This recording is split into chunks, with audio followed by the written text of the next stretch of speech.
Sangat keras, tajam, dan tidak terukur. Seseorang yang memframing dirinya, mengatasnamakan dirinya itu advokat. Dirinya sendiri yang mengatakan, dialah Egy Sujana. Mengatakan bahwa Kang Deddy Mulyadi itu keblinger, kemudian tidak proporsional ya.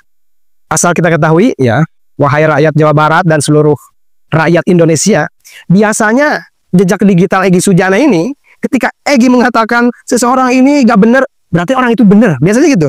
Orang ini benar, biasanya orang itu gak benar. Biasanya gitu kalau Egy Sujana. Kebanyakannya seperti itu. Biarlah jejak digital yang berbicara. Saya hanya mengutip saja. Jadi Egy Sujana mengatakan Kang Deddy Mulyadi gak profesional, berarti Kang Deddy Mulyadi profesional sebetulnya ya. Kenapa? Ya karena itu dari kasus Parung Panjang ya, kata Egy itu. Jadi banyak yang pengangguran itu kan, dari yang tadi supir truk tambang, sekarang banyak video-videonya yang merengek, yang mengkhawatirkan lah, gak punya beras untuk makan udah beberapa hari. Yang padahal Kang Deddy Mulyadi memiliki banyak opsi ya. Ada BLT, ada mempersiapkan pekerjaan untuk mereka di luar BLT dan sebagainya.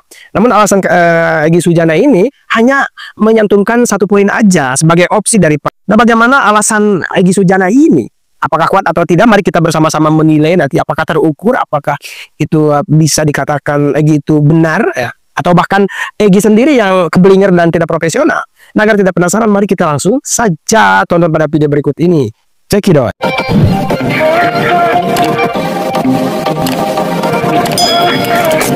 Deddy Mulyadi, pemimpin keblinger dan tak profesional. Ditulis oleh Egy Sujana, advokat. Ngaku sok paling membela Islam. Mana Egy? Setelah gelombang kritik keras terhadap peraturan Gubernur Jawa Barat nomor 11 tahun 2025 tentang pengendalian alih fungsi lahan, Gubernur Deddy Mulyadi akhirnya menawarkan opsi penyelamat, bantuan langsung tunai Rp 2-3 juta per bulan bagi masyarakat yang kehilangan mata pencaharian akibat penutupan tambang seperti di Parung Panjang, Bogor. Sekilas kebijakan ini tampak simpatik, namun sejatinya hanya menjadi plester sementara di atas luka struktural yang diciptakan pemerintah sendiri. BLT Rp 2-3 juta hanya mampu bertahan 1 hingga 2 bulan. Setelah itu ribuan penambang tetap kehilangan pekerjaan, sopir tidak punya muatan, pedagang kehilangan pelanggan, dan ekonomi desa lumpuh. Padahal sebelum kebijakan ini rata-rata pendapatan pekerja tambang rakyat mencapai Rp 5-8 juta per bulan. Kita ikuti dulu alur berpikirnya ya. Ini ngomongin soal tambang Parung Panjang kayaknya.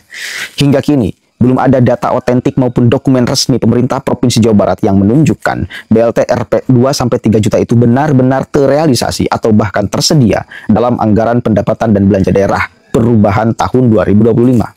Bila kita hitung secara sederhana, terdapat sekitar 20.000 penambang rakyat, 6.000 supir truk, dan sedikitnya 30.000 pedagang, pemilah batu, dan buruh tambang tidak langsung yang turut terdampak. Artinya, total penerima dampak langsung mencapai sekitar 50.000 orang. Sing bener Egy mana mah. Data-data sing bener Egy ngitung. Nah, jika masing-masing penerima BLT rata-rata 2,5 juta per bulan, maka dana yang dibutuhkan mencapai 2.500.000 kali 50.000 orang sama dengan 125 miliar per bulan atau Rp 1,5 triliun per tahun bila dijalankan selama 12 bulan. Jumlah ini tidak kecil. Tanpa kejelasan sumber dana apakah dari APBD, CSR perusahaan tambang, atau bantuan pusat, kebijakan ini rawan menjadi sekedar janji politis yang sulit dilaksanakan. Padahal dalam konteks fiskal Jawa Barat tahun 2025, ruang fiskal pemerintah Provinsi Jawa Barat terbatas. Anggaran prioritas masih terserap pada belanja wajib, gaji ASN, dan infrastruktur dasar. Maka wajar publik bertanya, di mana data atau dana BLT sebesar itu akan diambil? Artinya BLT bukan solusi, melainkan pengakuan diam-diam bahwa Pergub 11 gagal total. Pemerintah harusnya menyiapkan rencana transisi ekonomi, pembentukan koperasi, pelatihan usaha baru, atau proyek padat karya, bukan menggiring rakyat pada ketergantungan. Oke, udah cukup saya kira baca. Ini masih panjang sebetulnya beritanya, tapi oke cukuplah karena poin-poinnya kita sudah menangkap itu ya.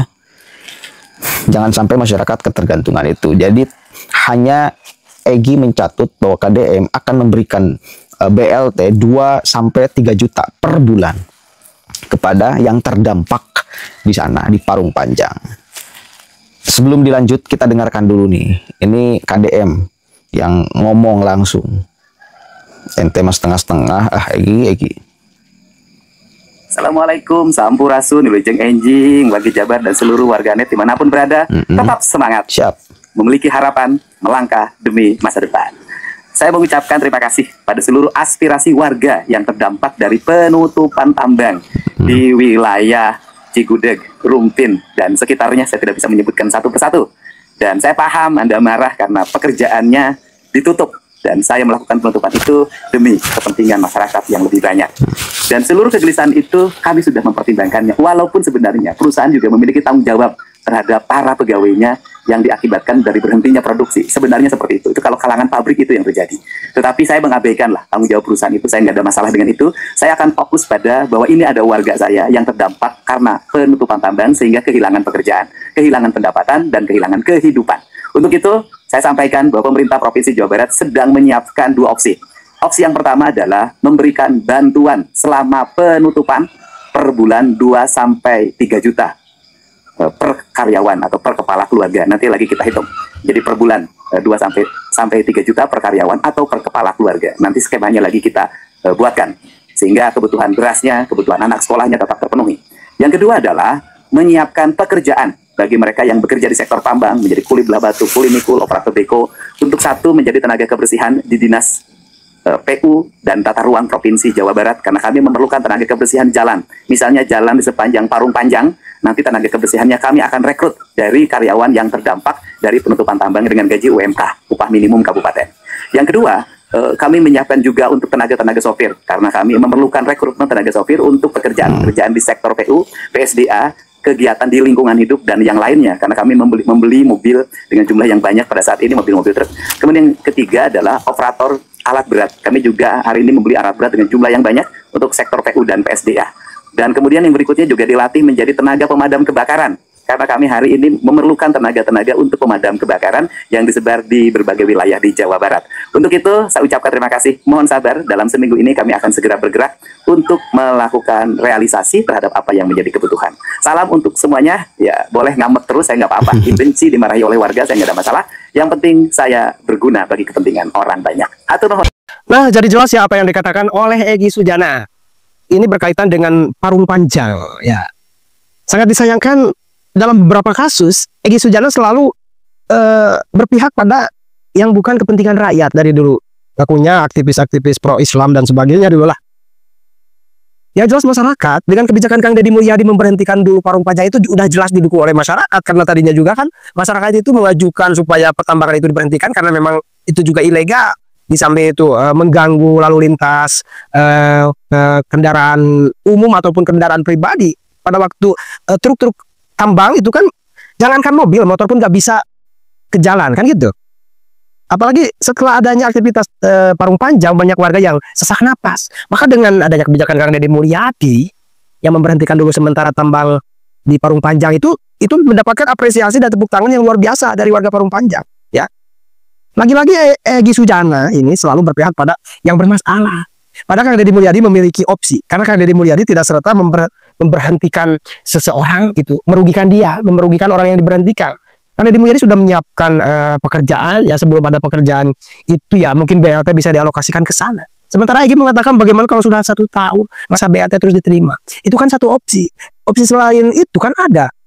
Jelas itu ada dalam berita, ada dalam peraturan Pergubnya itu bahwa sudah disediakan bagi para pekerja tambang Parung Panjang, sopir-sopir truk di Parung Panjang itu disediakan. Sekarang sedang disediakan lowongan pekerjaan di bidang yang lain yang bukan pertambangan itu, karena udah jelas pertambangan itu melanggar. Kemudian tonasi daripada truk itu udah melanggar, yang maksimal itu kan satu truk itu 10 ton, ini banyak yang 30 ton satu truk, banyak yang 20 ton satu truk, itu kan udah jelas-jelas. Kang Deddy Mulyadi juga tidak begitu kejam, menghentikan dulu itu agar mereka membenahi dulu ya. Di antara poinnya itu silakan mereka mau beraktivitas tambangnya asalkan bikin jalan sendiri. Ini kan pemerintah rugi ya. Jadi pemerintah itu membangun jalan miliaran bahkan triliunan, sementara yang merusak itu tambang Parung Panjang. Bahkan kalau dikatakan ini gak sombong ya Kang Deddy Mulyadi, dari pajak perusahaan itu 25% umpamanya cuma mendapatkan 25 miliar, itu gak akan sanggup juga untuk memperbaiki jalan. Ya maka kalian itu silakan berbenah dulu. Saya tidak menghentikan selamanya. Jadi kalian tuh diberhentikan sementara supaya berbenah ya, berbenah, tonasinya supaya dikurangi ya, maksimal 10 ton 1 truk, kemudian jalan diperbaiki. Itu aja yang diinginkan Kang Deddy Mulyadi. Dasar memang orang Indonesia kebanyakan seperti itu ya dari proyek ya. Udah dikasih baik, dikasih kesempatan, masih ngeyel aja, ingin enaknya aja. Dampaknya masyarakat yang merasakan dampaknya sesak napas, dampaknya macet di mana-mana ya. Dan jalan juga tidak diperbaiki oleh perusahaan. Nah, jadi Egy Sujana itu sekali lagi mengatakan seseorang tidak profesional, berarti orang yang dikatakan Egy itu biasanya orangnya profesional. Malah sebaliknya gitu loh. Dan bagaimana menurut kalian? Apa yang dikatakan Egy Sujana apakah tepat atau tidak? Kalau tepat silakan cantumkan di kolom komentar. Kalau tidak tepat, alasannya dicantumkan di kolom komentar. Silakan. Terima kasih sudah menonton. Jangan lupa like, subscribe, dan tekan tombol lonceng. Bye-bye.